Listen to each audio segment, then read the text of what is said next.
তুমি সেই সন্তান হইও না যে সন্তান মায়ের নাফরমানি করে, তাহলে লোকে বলবে আহা কিয়ামতের আলামত। তুমি সেই সন্তান হইও না যে তুমি নেশাখোর, তুমি নেশার মধ্যে ডুবে আছো, লোকে বলবে হায় মাত্র 16 বছর বয়সী ছেলে নেশা করে, আহা এটা তো কিয়ামতের আলামত। তাহলে তো তুমি তো হইলা সেই কিয়ামতের আলামত। তুমি এমন ছেলে হইও না, তুমি এমন ছেলে হইও না যে ছেলেকে মানুষ আঙ্গুল দিয়ে দেখায় ও বেবিচারী, ও জেনাখোর, ও নারীর পিছনে ঘুরে জীবন শেষ করে দেয়।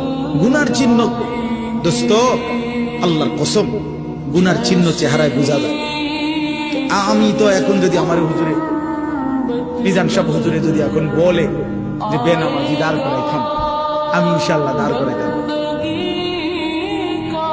বেনামাজি সন্তান এ তো দেখলেই চিনা যায়।